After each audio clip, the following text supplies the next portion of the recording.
विश्व के इस सबसे बड़े पुलिस बल के नेतृत्व प्रदान करते हुए मुझ पर विश्वास जताने के लिए मैं माननीय मुख्यमंत्री श्री योगी आदित्यनाथ जी का हृदय से आभार व्यक्त करता हूं। यह एक बड़ी जिम्मेदारी है और मैं उत्तर प्रदेश पुलिस के उत्कृष्टता एक्सीलेंस की जो हाइट्स ऑलरेडी अचीव हुई हैं उनको और आगे बढ़ाने के लिए प्रतिबद्ध हूं। पिछले 8 वर्षों में माननीय मुख्यमंत्री जी के ऊर्जावान नेतृत्व में और मार्गदर्शन में पुलिसिंग की दिशा बड़ी स्पष्ट और कंसिस्टेंट रही है। इस दिशा में जो भी कार्य किए गए हैं उनके मार्गदर्शन में उन्होंने नए जोश और एक स्ट्रेटेजिक एम्फेसिस के साथ आगे बढ़ाया जाएगा। विशेष रूप से मैं कुछ बिंदु आपके साथ और आपके माध्यम से नागरिकों के साथ शेयर करना चाहता हूं, अपने पुलिस बल के साथ शेयर करना चाहता हूं, जो हमारी गोइंग फॉरवर्ड हमारी प्रायोरिटीज़ रहेंगी और उन प्रायोरिटीज़ के तहत हम लोग कार्य करेंगे। अपराध और अपराधियों के खिलाफ जो ज़ीरो टॉलरेंस की नीति है वो एक रिन्यूड विगर के साथ जारी रहेगी।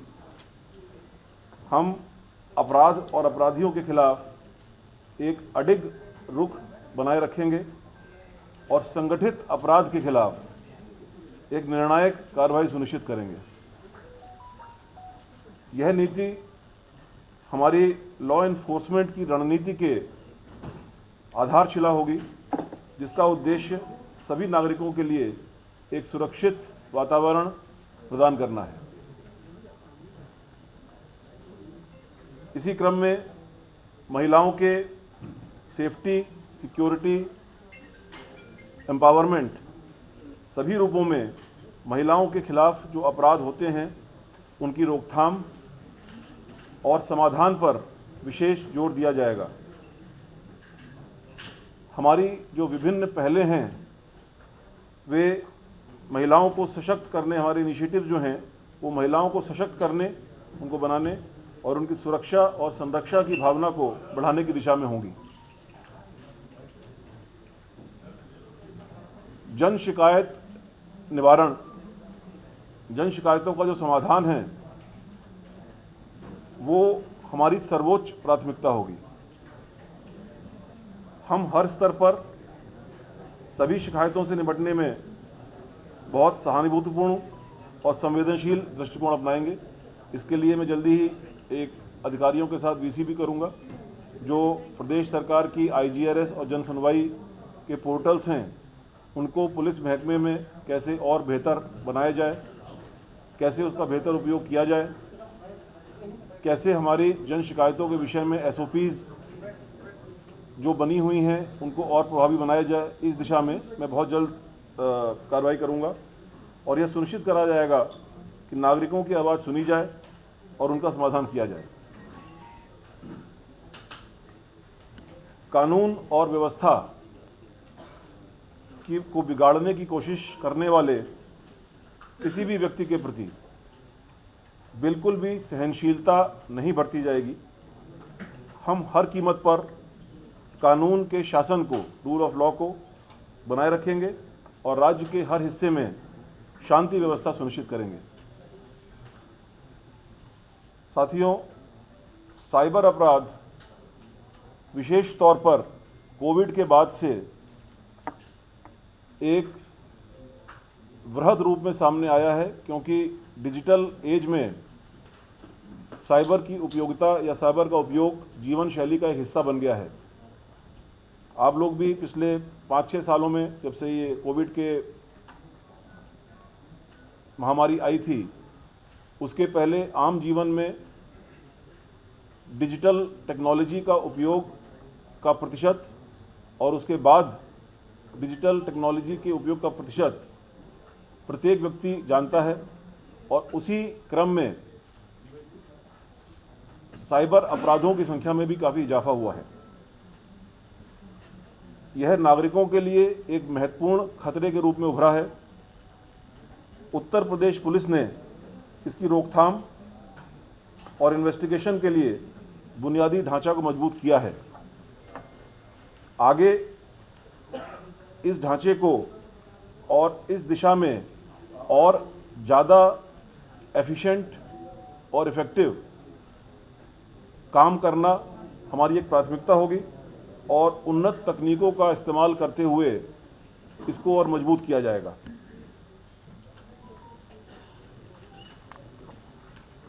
पुलिस कई सारी सर्विसेज प्रोवाइड करती है जो ऑनलाइन या ऑफलाइन मोड्स के माध्यम से नागरिकों तक पहुंचती हैं। उत्तर प्रदेश पुलिस द्वारा दी जाने वाली पुलिस सेवाओं के दायरों और वितरण में और सुधार किया जाएगा। हम सुनिश्चित करेंगे कि हमारी सेवाएं नागरिकों की ज़रूरत के हिसाब से सुलभ हों और कुशल हों। हम जानते हैं कि उत्तर प्रदेश पुलिस विश्व का सबसे बड़ा पुलिस फोर्स है और बहुत बड़ा पुलिस परिवार है। पुलिस कल्याण पर मेरा विशेष ध्यान रहेगा। हमारे कर्मियों के काम को प्रभावित करने वाली प्रशासनिक और कल्याणकारी मुद्दों पर विशेष जोर दिया जाएगा। हम पुलिस कल्याण को प्राथमिकता देंगे और यह सुनिश्चित करते हुए कि हमारे कर्मी अपने कार्यों को करने में, अपने कार्यों को संपादित करने में मोटिवेटेड रहें, पुलिस कल्याण पर एक बुनियादी ध्यान दिया जाएगा। इतने बड़े पुलिस फोर्स में हमारे पास हर तरीके के ह्यूमन रिसोर्सेज हैं। हर एक रैंक पर कांस्टेबल से लेकर हेड कांस्टेबल से लेकर कंप्यूटर ऑपरेटर से लेकर हर एक वर्ग के और अधिकारियों से लेकर हर एक वर्ग पर हमारे पास कई प्रतिभाशाली पुलिस अधिकारी और कर्मी हैं जो कई सारे विभिन्न आयामों में प्रवीण हैं और विशेषज्ञ हैं। उनके कौशल और ज्ञान की पहचान करते हुए जो भी मैंने अभी तक 7 लक्ष्य बताए हैं, उन लक्ष्यों को और बेहतर बनाने के लिए ऐसे कुशल कार्मिकों का कैसे बेहतर उपयोग करें, जिससे कि बल के अंदर एक उत्कृष्टता की संस्कृति, एक्सीलेंस जो है उसकी संस्कृति को बढ़ावा मिले, इस पर मेरा विशेष एम्फेसिस रहेगा।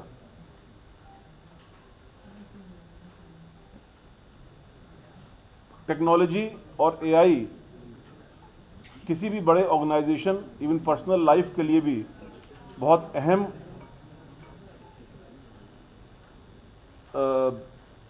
अवयव है, कंपोनेंट है। हमारे जो संचालन की दक्षता है यानी एफिशिएंसी, हमारे काम करने की जो एफिशिएंसी है और जो प्रभावशीलता है यानी इफेक्टिवनेस है, उसको बढ़ाने के लिए हम टेक्नोलॉजी का और विशेष रूप से आर्टिफिशियल इंटेलिजेंस का व्यापक उपयोग करेंगे। इस दिशा में मैंने ऑलरेडी कई जगह पर काम किया है। मुझे थोड़ा आइडिया है कि ये टेक्नोलॉजीज़ को कैसे बेहतर तरीके से इस्तेमाल किया जा सकता है। एआई हमारे उद्देश्यों को लागू करने के लिए, ये जो पहले वाली 7 प्राथमिकताएं थीं, उसके लिए जो प्रोसेसेस हैं वो मैं बता रहा हूँ आपको कि एक तो प्रतिभा और विशेषज्ञता का उपयोग हमारे जो फोर्स है उसमें किया जाएगा, और जो एआई और टेक्नोलॉजी है इसको उपरोक्त उद्देश्यों की पूर्ति के लिए एआई एक गेम चेंजर साबित होगा, ऐसा मेरा विश्वास है। और हम अपने सभी संसाधनों का एक बहुत ऑप्टिमाइज्ड ढंग से उपयोग कर पाएंगे।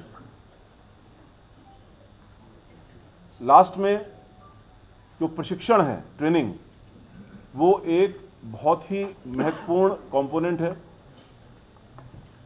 कार्य की अधिकता के कारण हमारे पुलिसकर्मी उपयुक्त और समय से प्रशिक्षण प्राप्त करने से, खासतौर से इन सर्विस प्रशिक्षण प्राप्त करने से वंचित रह जाते हैं। मेरा विश्वास है कि निरंतर प्रशिक्षण ही एकमात्र आधार है जिस पर किसी भी संगठन की गुणवत्ता निर्भर करती है, उसमें सुधार होता है। दिन प्रतिदिन की चुनौतियों का सामना करने में इस महत्वपूर्ण पहलू को अक्सर उचित महत्व नहीं मिलता है। मेरा प्रयास होगा कि सेवाकालीन प्रशिक्षण यानी इन सर्विस ट्रेनिंग इसको उच्च प्राथमिकता मिले ताकि उपरोक्त सभी लक्ष्यों की पूर्ति की जा सके। ये 10 बिंदु मैंने आपको गिनाए। ये 10 बिंदु मुझे विश्वास है कि उत्तर प्रदेश पुलिस के लिए एक प्रकाश स्तंभ का कार्य करेंगे। They will act like a light house. और मुझे विश्वास है कि बल के सभी सदस्य इनमें प्रत्येक को प्राप्त करने के लिए अपना सर्वश्रेष्ठ योगदान देंगे। अंत में मैं कहना चाहूँगा कि उत्तर प्रदेश पुलिस माननीय मुख्यमंत्री जी के दूरदर्शी नेतृत्व और मार्गदर्शन में लॉ एनफोर्समेंट में नए स्टैंडर्ड्स स्थापित करने के लिए तैयार भी है और सक्षम भी है। उत्कृष्टता के लिए हमारी प्रतिबद्धता, हमारे स्ट्रेटेजिक इनिशिएटिव्स, हमारी एडवांस्ड टेक्नोलॉजीज़, इन सब के साथ मिलकर के यह सुनिश्चित किया जाएगा कि हम नागरिकों की सेवा पूर्ण निष्ठा और ईमानदारी से कर सकें। धन्यवाद। जय हिंद।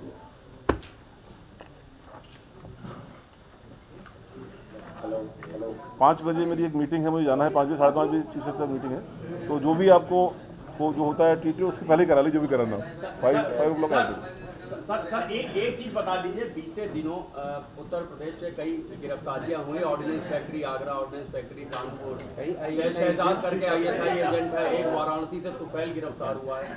तो आपने खुद यहाँ पर ATS लॉन्च की है, तो आपको ऐसा लगता है कि जो स्ट्रक्चर है ATS का उसमें कोई रिवाइवल की जरूरत है?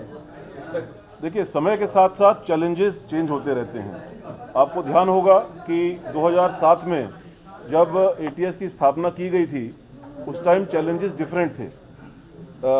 ट्रिपल ब्लास्ट के अगले दिन उस ATS की स्थापना की गई थी और उस समय इंडियन मुजाहिदीन नाम से एक ऑर्गेनाइजेशन न केवल यूपी में बल्कि पूरे देश में समय समय पर पब्लिक प्लेसेस पर ब्लास्ट की कार्रवाई करने का क्लेम करता था, उसका क्लेम लेता था। और उत्तर प्रदेश पुलिस ने और ATS ने पूरे देश में पहली बार उस संगठन का खुलासा करते हुए, पर्दाफाश करते हुए इस संगठन से जुड़े हुए अपराधियों को पकड़ा, आतंकवादियों को पकड़ा।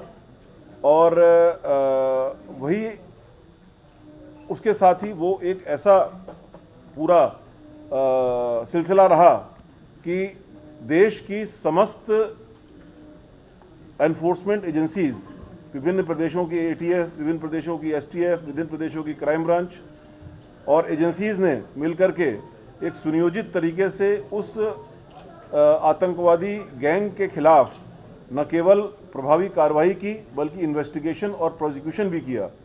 और यही कारण था कि इतने एक्टिव आतंकवादी गैंग को आज 10 साल या 15 साल के बाद उसका जड़ से सफाया हो गया। तो समय के साथ साथ चैलेंजेस चेंज होते हैं, टेक्नोलॉजी चेंज होती हैं, उसी के साथ साथ हमको भी अपनी रणनीति और अपने उद्देश्यों को चेंज करने की आवश्यकता है। To answer your question, yes, if need arises which is there, will review the performance. 7 जिलों के साथ नेपाल से सीमा मिलती है, वहाँ पे SSB भी रहती है, कोऑर्डिनेशन पुलिस के साथ रहता है। उसके लिए कोई स्ट्रेटजी है? जो रिसेंट सिनेरियो है हमारे पड़ोसी देश के साथ, तो जाहिर सी बात है हमारे पास वहाँ पूरा बॉर्डर है, वहाँ के लिए क्या चैलेंजेस हैं और क्या रणनीति है, स्ट्रेटजी? देखिए, पुलिस के बहुत सारे कार्य हैं। इन 10 प्राथमिकताओं को गिनाने का मतलब ये नहीं है कि बाकी जो कार्य हैं वो गौड़ हैं। किसी भी चैलेंज की व्यापकता उसको पर्सपेक्टिव में लेते हुए कि पर्सपेक्टिव क्या है, हमारे रिसोर्सेज क्या हैं, मेन उद्देश्य ये है कि हमारे नागरिकों का पूर्ण संरक्षण और पूर्ण सेफ्टी हो। इसके लिए जो भी कार्य की आवश्यकता होगी, रणनीति की आवश्यकता होगी, वो की जाएगी। इस दिशा में भी definitely we will take very elaborate action in terms of planning and in terms of execution. एक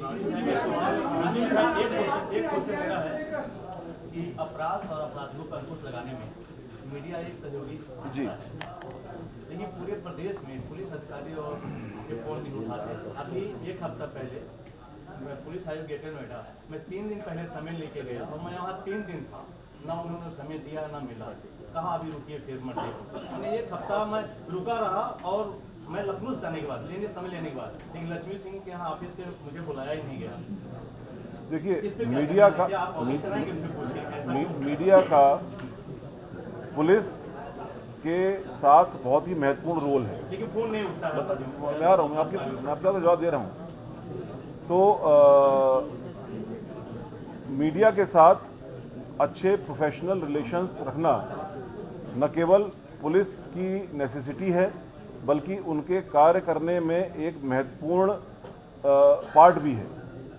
यदि कोई भी अधिकारी इस बात को न समझते हुए अपने कार्यशैली को आगे बढ़ाता है तो डेफिनेटली उस अधिकारी को एडवाइस भी किया जाएगा और आगे की कार्रवाई की जाएगी। पब्लिक को आपके माध्यम से और अब बाकी भी और चैनल्स हैं, बाकी भी माध्यम हैं, आपके सोशल मीडिया वगैरह माध्यम है, अपने किए जाने वाले कार्यों के बारे में बताना और पब्लिक की बातों को उन चैनल्स के माध्यम से सुनकर के उस पर आवश्यक कार्रवाई करना, दोनों ही पुलिस का एक इम्पॉर्टेंट रोल में आता है।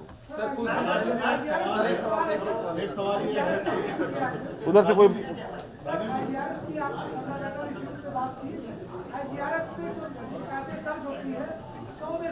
शिकायतों का जो डिस्क्लोजर निस्तारण होता है वो एक तरीके से किया जाता है। इस पर क्या कहेंगे? नहीं, मैं आपकी फिगर से एग्री नहीं करता हूँ। मैं बता रहा हूँ आपको, मैं आपकी फिगर से एग्री नहीं करता हूँ। ये संभव है कि, बल्कि मैं तो ये कहूँगा कि IGRS संभवतः देश की अकेली व्यवस्था है जिसमें ऑलमोस्ट 70% कंप्लेंट्स के बारे में डायरेक्टली एक थर्ड पार्टी जो कंसर्न्ड सिटीजन्स हैं, जो शिकायत करता हैं, उनसे डायरेक्ट फीडबैक लेती है। उस फीडबैक के आधार पर जो उस पर्टिकुलर शिकायत का निस्तारण है उसकी कार्रवाई को आगे बढ़ाया जाता है। यानी कि अगर कोई सिटीज़न उससे सेटिस्फाइड नहीं है तो उस शिकायत को L1 लेवल से L2 लेवल पर एलिवेट कर दिया जाता है एंड सो ऑन। तो वही मैं आपसे कह रहा हूँ कि IGRS की और जनसुनवाई की जो व्यवस्था उत्तर प्रदेश में सभी सरकारी विभागों के लिए चल रही है, पुलिस के लिए भी चल रही है, उसको फीडबैक के मैकेनिज्म के साथ मिलाते हुए पुलिस में उसके इफेक्टिवनेस को और आगे कैसे बढ़ाया जाए, जिससे कि जो मूल उद्देश्य है कि जो एप्लीकेंट्स हैं, जो शिकायतकर्ता हैं, उनकी समस्या का समाधान हो सके, इस दिशा में हम कार्य करेंगे। सर कुछ दिन पहले जी, मैं समझा नहीं आपका क्वेश्चन।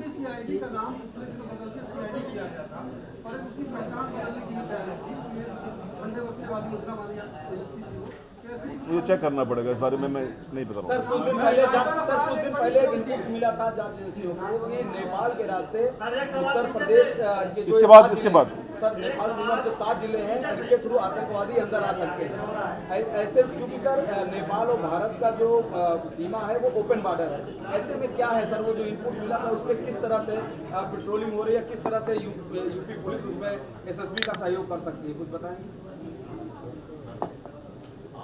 सभी फोर्सेस, प्रदेश की भी और केंद्र की भी, वो एक ही उद्देश्य, एक ही कॉमन उद्देश्य के लिए आगे बढ़ती हैं। क्योंकि मैं बॉर्डर गार्डिंग में पहले रहा हूँ, BSF में रहा हूँ, 5 साल रहा हूँ, और BSF में एज IG ऑपरेशंस पूरे इंडो पाकिस्तान बॉर्डर और पूरे इंडो बांग्लादेश बॉर्डर का जो दायित्व है वो मैंने देखा है। उसी क्रम में मैं जानता हूँ कि बॉर्डर गार्डिंग फोर्सेस का रोल कितना इम्पोर्टेंट है। नेपाल बॉर्डर पर SSB लगी हुई है, उनको दायित्व है उनका, और डेफिनेटली जो लोकल पुलिस है, स्टेट पुलिस है, उनके साथ उनका समन्वय जितना बेहतर होगा उतना ही बेहतर ढंग से इंटेलिजेंस कलेक्शन की कार्रवाई होगी, उतने ही बेहतर ढंग से ऑपरेशंस लॉन्च किए जा सकेंगे और उतने ही बेहतर ढंग से उन उद्देश्यों की पूर्ति की जा सकेगी जो आप बता रहे हैं। तो I am quite sure it is already good. जहाँ जहाँ पर लैक्यूना होंगे उनको दूर किया जाएगा।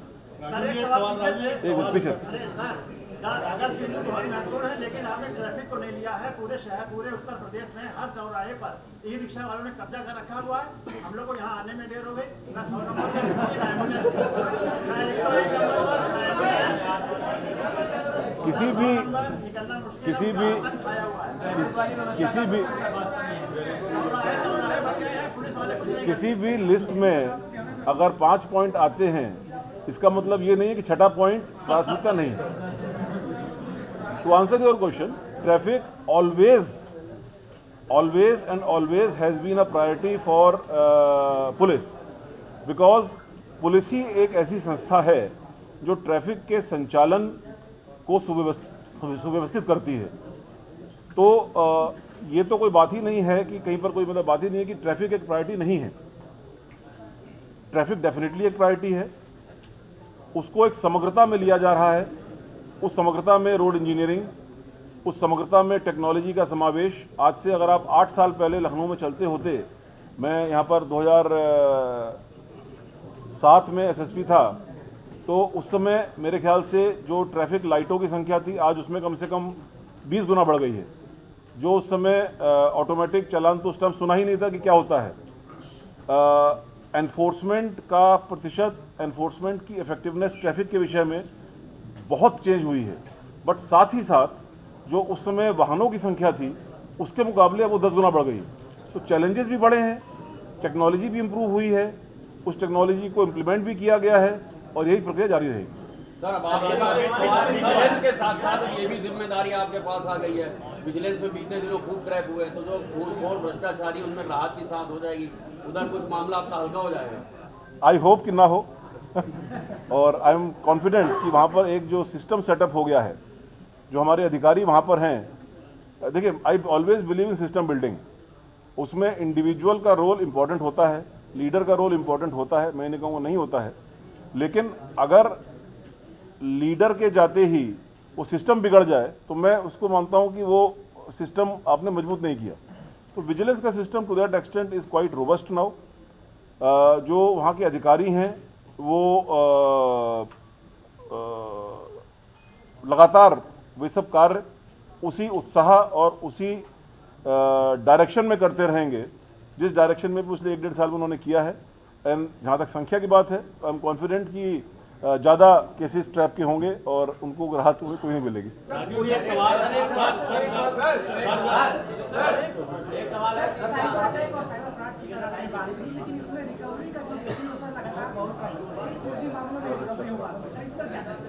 देखिए, साइबर क्राइम एक बहुत ही कॉम्प्लिकेटेड और टेक्निकल विषय है, और जो आपने स्पेसिफिक क्वेश्चन पूछा है कि रिकवरी का परसेंटेज कम होता है, उसका कारण ये है कि कई बार क्या अधिकतर बार, मेजॉरिटी ऑफ द केसेस में मनी का ट्रांसफ़र इलेक्ट्रॉनिकली इतना फास्ट होता है कि पुलिस को सूचना देने से पहले ही मनी जिसको आपके वॉलेट से या किसी और माध्यम से निकाला गया है, वो जिस वॉलेट में जिस अकाउंट में पहुंचा है, वहां से भी आगे निकल चुका होता है। और यही कारण है कि इस पर्टिकुलर डायरेक्शन में बैंकों के साथ मिलकर के, फाइनेंशियल इंस्टीट्यूशंस के साथ मिलकर के, आरबीआई की गाइडलाइंस के साथ और केंद्र सरकार ने ऐसे टेक्नोलॉजिकल प्लेटफॉर्म बनाए हैं जिसमें कि कोई भी मनी का ट्रांजैक्शन होते ही आपके मोबाइल पर उसकी सूचना आती है और उस सूचना के आधार पर आप ये निर्णय ले सकते हैं कि वो ट्रांजैक्शन आपने खुद किया है या किसी और ने किया है। ये इसी कारण से होता है कि मनी का ट्रांजैक्शन इतना फास्ट होता है कि उसको कन्वेंशनल वे में मुलजिम को पकड़ करके रिकवरी करना ऑलमोस्ट इम्पॉसिबल होता है। तो इन सभी एस्पेक्ट्स के बारे में लोगों में अवेयरनेस लाना बहुत ज़रूरी है।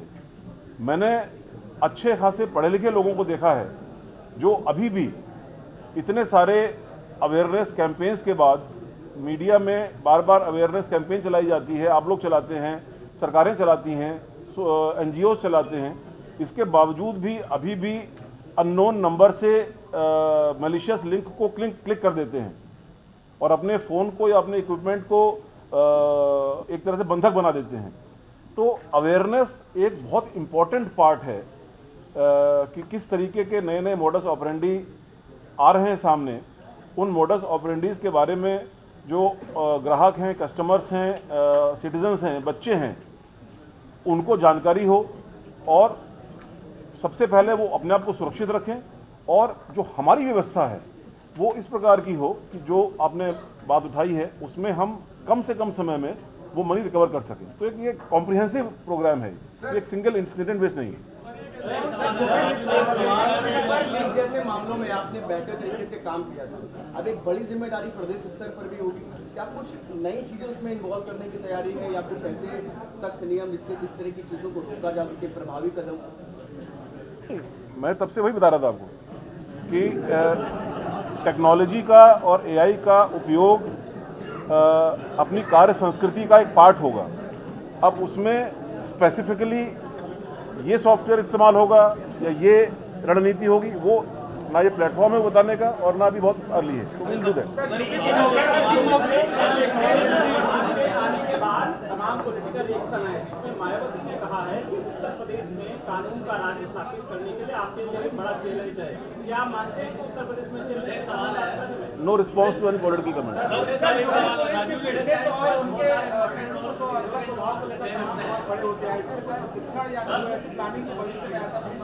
मैंने आपको जो 10 पॉइंट गिनाए उसमें ट्रेनिंग एक इम्पॉर्टेंट पार्ट मैंने बताया आपको। पुलिस इसको इस पर्टिकुलर एस्पेक्ट को उतनी ड्यू इम्पोर्टेंस नहीं मिलनी चाहिए।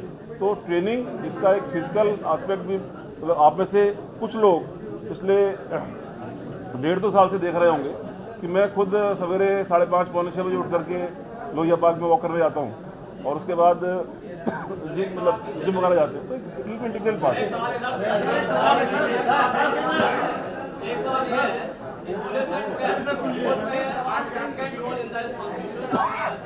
जी, Police and press both are the important and significant role play in the Indian Constitution. What is your planning about the security of press?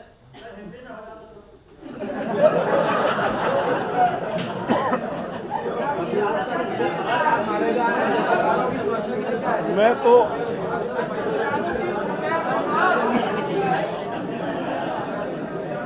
आप इसको गंभीरता से बता दीजिए सर। बहुत दूसरा पहले उनका देखिए,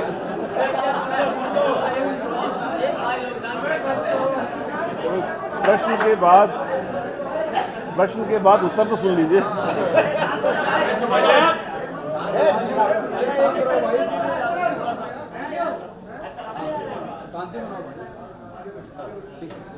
मतलब अंग्रेजी में, क्योंकि आपने सवाल किया था तो मैं शुरुआत अंग्रेजी में कोशिश करूंगा। It is absolutely try to say that media is the 4th pillar of the democracy. सब लोग जानते हैं और फैक्ट भी है। इतनी बड़ी व्यवस्था और आपका भी मीडिया की व्यवस्था इतनी बड़ी है, पुलिस का भी उसी प्रदेश के साइज के अनुपात में संख्या ज़्यादा है, तो कहीं 1-2 अपवाद स्वरूप एक्सेप्शंस होते हैं। Definitely we are very very conscious and very alert on any attack on media and it will be very severely dealt with. Sir यही पे इस मौके बताइए सिपाहियों की भर्ती अगली कब आ रही है? आज इसका विषय नहीं है। बहुत जल्दी उसमें एक्चुअली बैकग्राउंड पर काफ़ी कार्रवाई चल रही है। ऐसा नहीं कि कोई वहाँ पर सो रहे थे, कोई बहुत कार्रवाई चल रही है। उसमें टेक्निकल एस्पेक्ट्स बहुत सारे इस बार इंक्लूड किए गए हैं। कुछ शासन से स्वीकृतियाँ आई हैं तो बहुत जल्दी हो जाएगा। 20,000 सिपाही मॉब जस्टिस जो हो रहा है रोड पे, अभी बहुत सारे क्या प्लान है जो एलिमेंट्स इस तरह की हरकतें कर रहे हैं? देखिए, मैंने आपसे इसमें भी कहा कि law and order, it is all component of law and order. Law and order को मेंटेन करना और कोई भी व्यक्ति जो कानून को अपने हाथ में लेता है, जो इस प्रकार का मॉब अटैक या मॉब जो भी आपने वर्ड यूज़ किया वो करता है, तो there is absolute zero tolerance towards such person. There has been zero tolerance, there has been very strict action and this will continue. Sir एक न्यायालय के अक्सर गिरफ्त जाते हैं सबूतों के अभाव में या पैरवी के अभाव में वो बरी हो जाते हैं। सबसे बड़ा सवाल पुलिस के उस पैरवी और सबूतों का लेकर रहता है कि कहीं ना कहीं कमजोर इन्वेस्टिगेशन हुआ और न्यायालय से वो छूट जाते हैं, जिससे अंदर पुलिस के सवालिया निशान खड़े होते हैं। और एआई की इतनी बड़ी चुनौती है आपके देखने में, कैसे पुलिस को इस्तेमाल करेगा? नहीं, पहले तो अगेन मैं आपके आंकड़े से थोड़ा सहमत नहीं हूँ। मैं आज ही देख रहा था मैं कि उत्तर प्रदेश पुलिस जो प्रोसिक्यूशन और कन्विक्शन का रेट है, मेरे ख्याल से पूरे देश भर में वो या तो सर्वश्रेष्ठ है या सर्वश्रेष्ठ स्टेट्स में है। ये आंकड़े बोल रहे हैं, मैं नहीं बोल रहा हूँ। लेकिन हैविंग सेड दैट, और ये एक ऐसा अभियान है जो पिछले 1.5 साल से लगातार चल रहा है, ऑपरेशन कन्विक्शन के नाम से। मेरे पूर्वाधिकारी ने, उनकी पूरी टीम ने, जो हमारी टीम है इस टाइम, एक बड़े सुनियोजित ढंग से इस एस्पेक्ट को, आप में से जो लोग क्राइम की पत्रकारिता काफ़ी सालों से कर रहे होंगे तो आप ये जानते होंगे कि मेरे ख्याल से पिछले सालों के मुकाबले, पिछले सालों से पहले prosecution was never a priority of the police. Now it has become an integral part of the work of police at the SP level, जो कि हमारे डीजी ऑफिस तक भी एक एडीजी स्तर के अधिकारी लगातार मॉनिटर करते हैं। तो इन सब कारणों से जो यहाँ पर प्रोसिक्यूशन का और जो कन्विक्शन का रेट है उसमें काफ़ी इम्प्रूवमेंट आया है। और जहाँ पर भी इंडिविजुअल केस में या एज ए क्लास कहीं पर किसी ग्रुप ऑफ केसेस में या एक संस्थागत तरीके से कुछ इम्प्रूवमेंट लाने की आवश्यकता है तो हमेशा हम लोग तैयार रहते हैं उसके लिए। सर एक बेसिक सवाल है, सर जिलों में सुनवाई नहीं होती है तो फरियादी गाँव के रात से हेडक्वार्टर पहुँचते हैं, यहाँ पर अधिकारियों से मिलने में बहुत परेशानी होती है, उनकी फरियाद रात गेट पर ले जाती है, तो क्या व्यवस्था कुछ बदली जाएगी? आज ही मैंने ग्राउंड फ्लोर पर जो हमारा तमाम ऑफिसेज के साथ साथ जो पब्लिक ग्रीवियंस वाला सेल है वहाँ पर मैंने भ्रमण किया था और इस विषय में जो आपका कंसर्न है उसी कंसर्न को सबसे ऊपर रखते हुए हमको इंटरनली अपनी व्यवस्थाओं में, डीजी ऑफिस की व्यवस्थाओं में क्या चेंज करना है उसके बारे में चर्चा की थी। उसको हम लोग विदिन 1-2 डेज फाइनलाइज कर लेंगे और सभी से जो कंसर्न स्टेक होल्डर्स हैं उनसे डिस्कस करने के बाद में, एंड आई एम श्योर कि कम से कम डीजी ऑफिस की अगर आप चर्चा कर रहे हैं, बात कर रहे हैं, तो यहाँ पर जो कंप्लेनेंट्स हैं उनके रिस्पांस, उनके प्रति, उनकी कंप्लेंट्स के प्रति रिस्पांस में you will see a qualitative change. Sir एक सवाल देखिए सर, आप 2007 में एसएसपी भी रहे हैं और बड़ी घटनाएं होती थी, मीडिया आपके पास आती थी बाइट लेने, आप सारे सवाल का जवाब देते थे। आज स्थिति जो हो गई है, अब लखनऊ की अगर बात करें, लगातार क्राइम लेकर मीडिया पत्रकार वहाँ पहुँचते हैं तो जो डीसीपी होते हैं वो माइक या तो हटा देते हैं या तो बोलते हैं कि हम इसका वर्जन नहीं देंगे, आप बात नहीं कीजिएगा, बाद में हम बाइट जारी कर देंगे। अभी जल्दी एक गाजीपुर में एनकाउंटर हुआ था, उसमें मीडिया ने सवाल पूछा तो वहाँ के जो डीसीपी थे उन्होंने कहा कि अनट्रेन सवाल पूछे, उनका सवाल भी रहता था कि हमने अपराधी पे जो है इनाम घोषित किया, पत्रकार ने सवाल पूछा।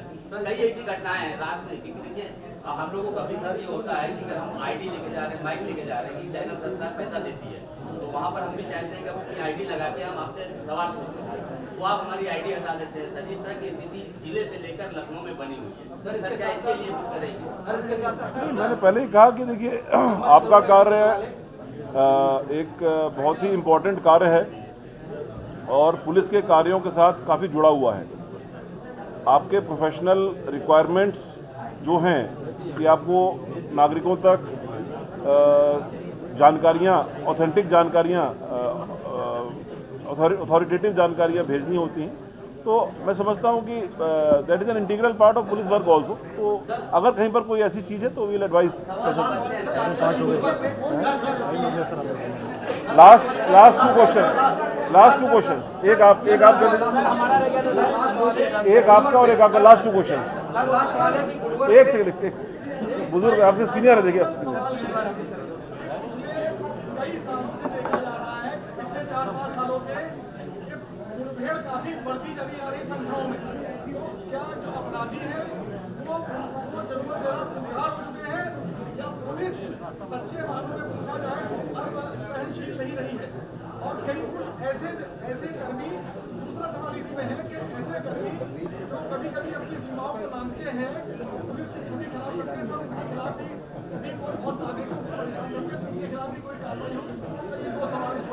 देखिए, इस विषय पर समय समय पर मीडिया के माध्यम से और विभिन्न माध्यमों से सवाल पूछे जाते रहे हैं और ऐसे विषय कई सारे विषय ऑनरेबल कोर्ट्स में भी गए हैं। ऑनरेबल कोर्ट में सभी बातों को मद्देनज़र रखते हुए, सभी पक्षों को, एविडेंसेस को देखते हुए सुप्रीम कोर्ट्स ने और ऑनरेबल सुप्रीम कोर्ट ने भी अपने जजमेंट दिए हैं। तो मैं समझता हूँ कि प्रोफेशनल रिक्वायरमेंट या प्रोफेशनल जो प्रोफेशनलिज्म है पुलिस का और उसका जो हमारा प्रथम उद्देश्य मैंने आपको बताया कि अपराध और अपराधियों के प्रति हमारा ज़ीरो टॉलरेंस है, उसके तहत हम किसी भी अपराधी को ये अलाउ नहीं करेंगे कि वो नागरिकों के साथ कोई अपराध करे और कड़ी से कड़ी जो भी कार्रवाई होगी वो की जाएगी।